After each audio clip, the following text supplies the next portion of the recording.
Dad, remember that gymnastics routine from yesterday? The one where the bride stripped off all of her clothes?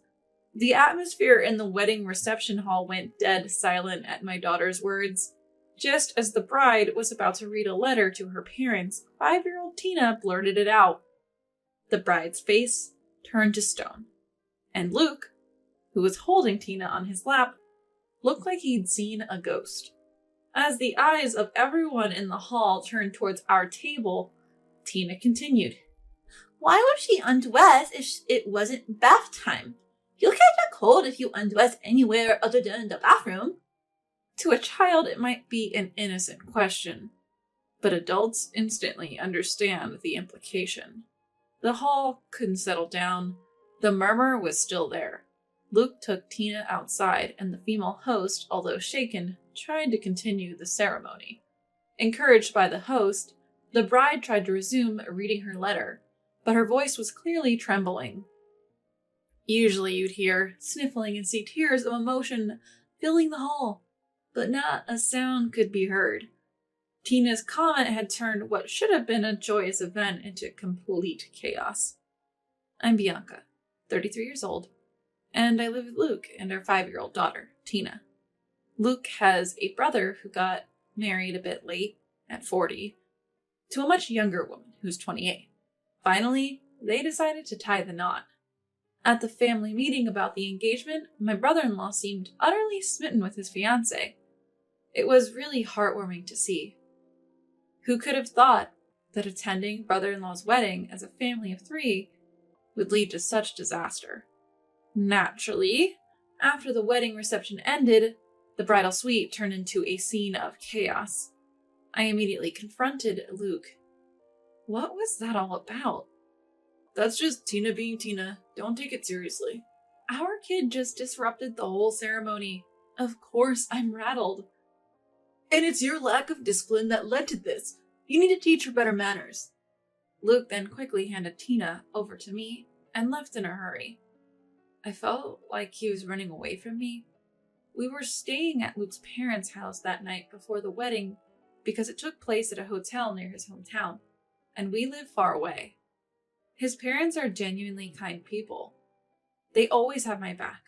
Unlike some of my friends who dislike going to their in-laws, I've never felt uncomfortable there.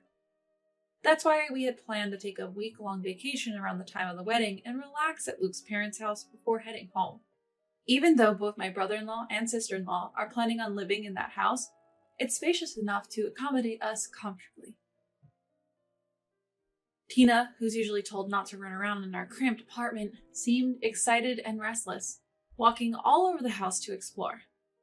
Come to think of it, I recall Luke and my sister-in-law being absent for a bit last night when we were having a good time drinking with my brother-in-law and parents-in-law. Mom, Dad's playing around. Tina wants to join in too.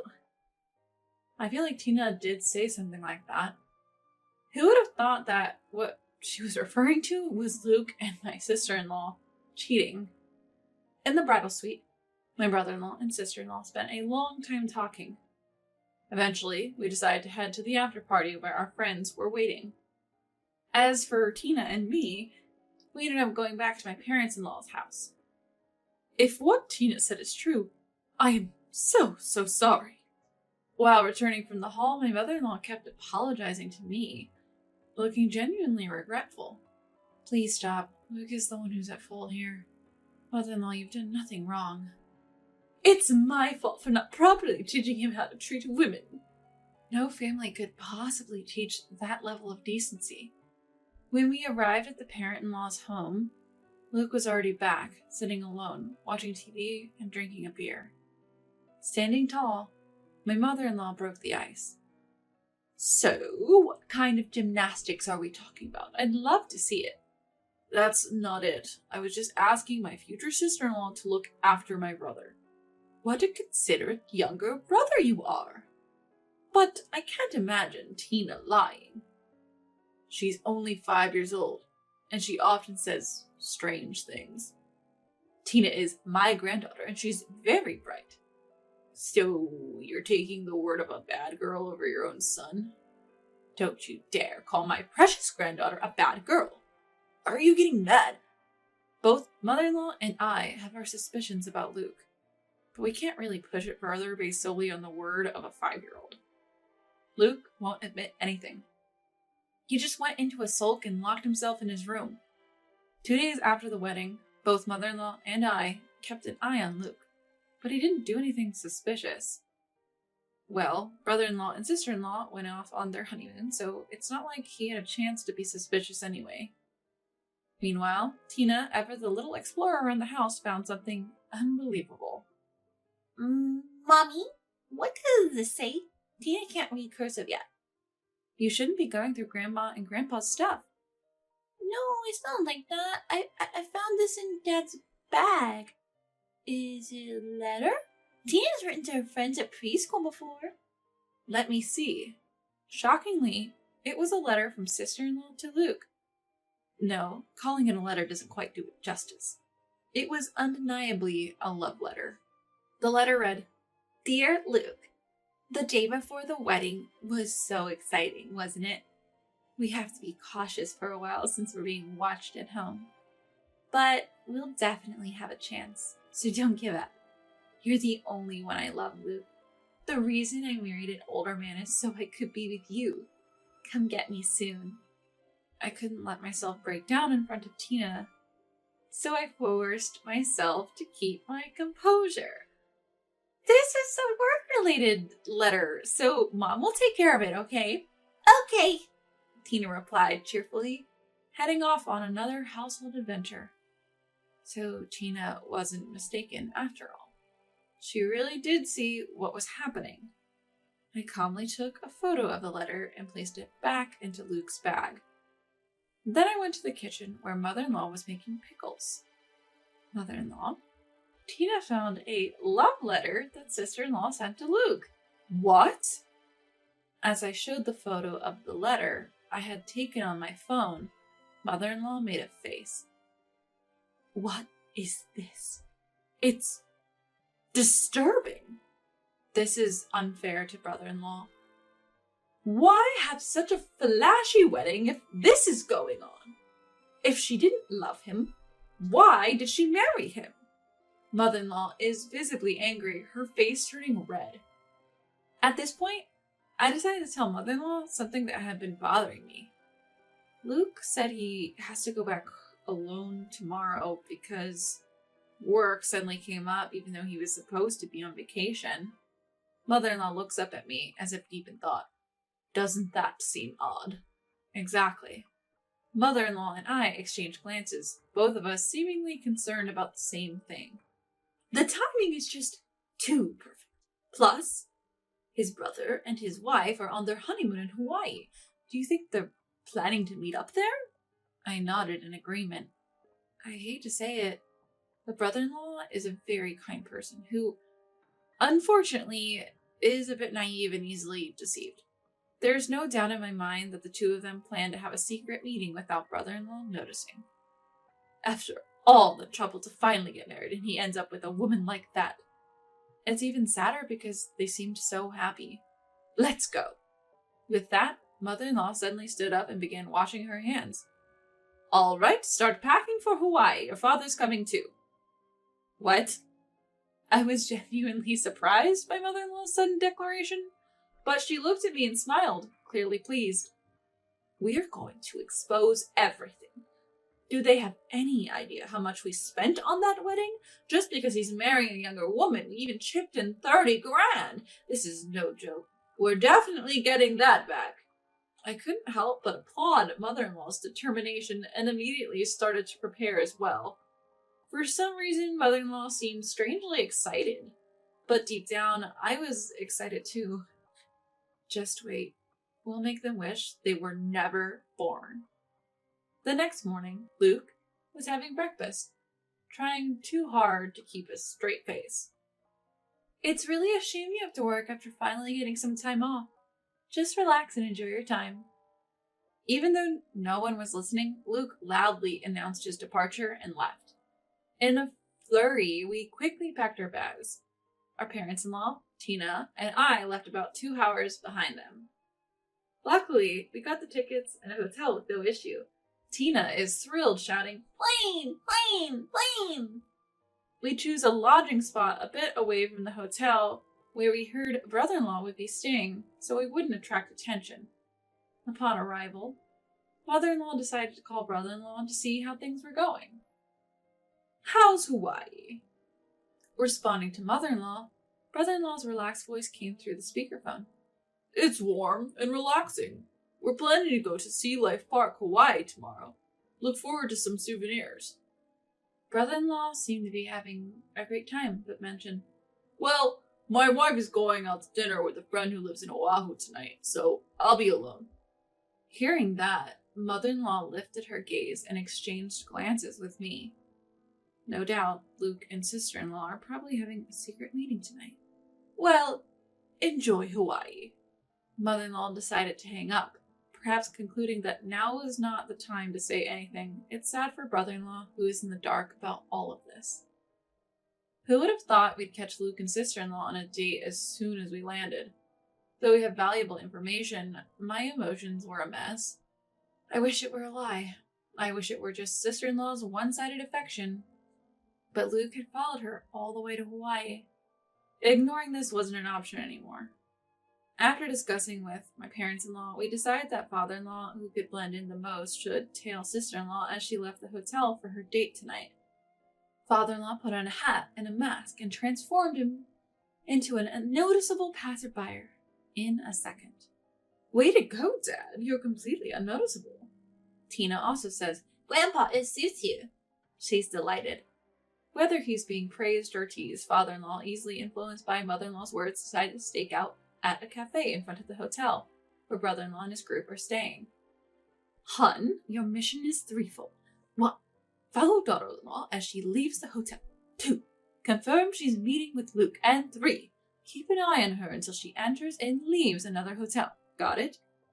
Father-in-law nodded earnestly at mother-in-law's forceful instructions. Equipped with his high-sensitivity DSLR camera and a big telephoto lens that he bought as a hobby, he headed out. We're incredibly grateful to father-in-law, who willingly took on the task despite the long hours it would entail. Mother-in-law, Tina, and I finished dinner and returned to the hotel. After putting Tina to bed, we waited for father-in-law's return. Surprisingly, father-in-law didn't come back until 3 a.m. "Let me sleep for now," he muttered as he crawled into bed, looking exhausted, so we decided to hear the full story the next morning. The next day, as we looked at the photos father-in-law had taken while listening to his account, there was irrefutable evidence. True to his love for photography, father-in-law's shots were incredibly detailed even from a distance. You could see the two of them embracing clearly. So, she really is cheating after all. It's a hard truth to accept for brother-in-law and me, but living a lie in a marriage is not an option. Seeing my downcast mood, mother-in-law asserted, "We should put an end to this difficult time as soon as possible." I couldn't agree more. For the second day, we learned brother-in-law planned to go to Sea Life Park, Hawaii. We decided to rent a car and follow him there. Inside the park, we left Tina with father-in-law, while mother-in-law and I walked around. Soon enough, we spotted brother-in-law and his wife. There was brother-in-law, genuinely interested in the aquarium displays, and sister-in-law glued to her phone, showing zero interest in the aquatic life. Just as we were about to approach them, mother-in-law's phone rang. Apparently, father-in-law had spotted Luke coming out of the restroom. "They're probably planning to meet discreetly here as well without my son noticing." You're probably right. Let's wait for that moment. We kept our distance and waited for sister-in-law to make a move. Just as expected, within 10 minutes, she left brother-in-law, who was busy looking at souvenirs, and started walking somewhere. We discreetly followed her into an exhibit area that was less crowded and had fewer visitors.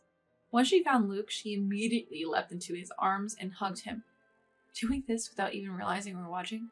What are you thinking? Something inside me broke the moment I witnessed this reality, and I couldn't hold back any longer. I marched up to the embracing couple and pulled them apart. Luke was shocked, his eyes wide open at my sudden appearance. I unleashed several slaps on him right then and there. "Ow, stop it!" I honestly don't remember how many times I hit him before mother-in-law stopped me. Mother-in-law grabbed sister-in-law, who tried to escape when we showed up. "How dare you deceive my precious son! Sit down on the floor." Frustrated, Luke and sister-in-law gave in and sat down on the floor. But causing more of a scene would bother other people around us, so we all moved to the rental car for now. Brother-in-law was already in the car, looking sad. It seemed he'd heard about what happened from father-in-law. In the minivan, we pushed Luke and sister-in-law into the farthest back row, while mother-in-law and I sat in the second row to block their exit. When did you start cheating? I'm not cheating or anything. Why are you all even in Hawaii? What about you? Why are you here? I'm here for work. Don't lie. You came chasing after this woman, didn't you? It's a coincidence. Even then, Luke still tried to deceive us, so I confronted him with the evidence, photos that father-in-law had taken. We can see you two were having fun until around 3 a.m. Father-in-law followed you. Luke sighed heavily. Sister-in-law kept her eyes down and said nothing. So what Tina said during the wedding reception wasn't a lie, was it? You two were exercising the night before the wedding, weren't you? Look, I was in a tough spot too. I was bothered when sister-in-law came on to me. I told her multiple times that I have a loving wife and daughter, so it can't happen, right? Just then, Luke started to shift all the blame onto sister-in-law, who responded with an incredulous, huh? Grabbing Luke, she yelled, Who is the one saying, leave my brother and be with me? No, I never said that, Luke shot back, and their argument began to heat up. Back and forth they went, arguing about who said what. I didn't come to Hawaii to listen to this nonsense. Finally, I couldn't hold back any longer. Enough! What? I don't care who initiated it. Why can't you just apologize when you clearly betrayed me and my brother-in-law? I'm the victim here. If you try to dodge responsibility anymore, I'll make your life a living hell. What are you planning to do? Let's just say I'll make sure everyone in your social and work circle recognizes you as the fool who slept with his brother's wife. What's the point in doing that? Well, if people aren't warned, you might try to make moves on their wives or girlfriends. I would never do that. You've already done it, haven't you? He had no comeback. Luke fell silent. It turns out, during a family dinner that had doubled as a meeting to sort things out, sister-in-law had developed a liking for Luke. Luke didn't mind the attention and continued a casual relationship with her. Bizarrely, Luke even suggested to sister-in-law, why don't you first marry my brother, get a share of his wealth in the divorce, and then marry me? For some unknown reason, sister-in-law seemed to go along with it. Unbelievable to be swayed by these two. Luke, who was supposed to be my husband, now looks utterly repulsive to me. This dirty man is all yours. I don't want him anymore. Sister-in-law, surprisingly pleased with my words, turns to me and smiles. Really? What was all that fighting about just moments ago? But let me tell you, a man like this will definitely do it again. Cheating outside is one thing, but hitting on a family member is just sick. Especially when he falls for a terrible woman like you. There's no cure. Sister-in-law, entirely unfazed by my words, smirks as if she's won. Is that a cry of defeat, I wonder? Well, do enjoy your few months together. Then even Luke joins in, grabbing sister-in-law's hand and starting to celebrate. What an incredibly cheerful pair they are. Because of you, I spent $30,000 on a wedding we didn't even need to have. I expect that money back. I'll also be seeking compensation in the divorce proceedings. I expect $20,000 from each of you. Hearing me and mother-in-law's demand, sister-in-law suddenly shouts, That's totally unfair. Luke joins in, saying, As if we could afford that. If you don't pay, we'll go through lawyers and take this to court. If you two can find happiness under a $70,000 debt, be my guest. This is outrageous. We just love each other a little. That's precisely the problem. You'll both be held fully responsible for what you did. Just then, brother-in-law suddenly started moving the rental car. Where do you think you're going? Brother-in-law drove silently, and when he reached a deserted area near the ocean, he took their wallets and cell phones and left them there. I was surprised. I had never seen brother-in-law this angry before. As the rental car pulled away, Don't leave us here! Their cries of, Please come back! echoed. Watch out for snakes and mongoose, okay? I waved cheerfully as I said this. I wonder how long it would take to walk back to town from here. I hope they made it back safely. Just then, I received a call from father-in-law. Tina is looking for you, Bianca, and we decided to head back to the aquarium. Let's enjoy Hawaii while we're here. Absolutely. We return to the aquarium. At the large tank, brother-in-law is holding Tina's hand, and both seem engrossed by the sharks. They actually look happy. Better to see these lovely smiles and waste time on fools. Father-in-law's words lifted my spirits. Brother-in-law also appears quite relieved, which is surprising considering he was just betrayed by his new wife. I bet he's hurting inside. I know I am, being betrayed by Luke, but I refuse to shed tears over them. I thought brother-in-law must feel the same. Later on, brother-in-law and sister-in-law's divorce is finalized. Only 5 days had passed since the wedding reception, but brother-in-law returned all the wedding gifts to the guests. I also finalized my divorce with Luke, and Tina will now be living with me. I ended up getting all the assets in the divorce settlement. We agreed on $400 per month for child support. Luke, ever conscious of what others think, easily agreed when my parents-in-law and I, through our lawyers, demanded money from him. He ended up shouldering a $70,000 repayment, but you can't control what people say. Rumors spread easily that he had an affair with his brother's wife and even followed her to Hawaii. Friends began to distance themselves. Even at work, the rumors got around. He got transferred from his high-performance sales team to a basement document storage area. It's been a year now, and I'm still on good terms with my in-laws. Just the other day, while looking through a school backpack catalog with my soon-to-be elementary school daughter, she said, "Grandma will buy it for you." "No, Grandpa will buy it." It'll be a lasting joke that the room went silent when Tina said, Let's settle this with a gymnastics competition.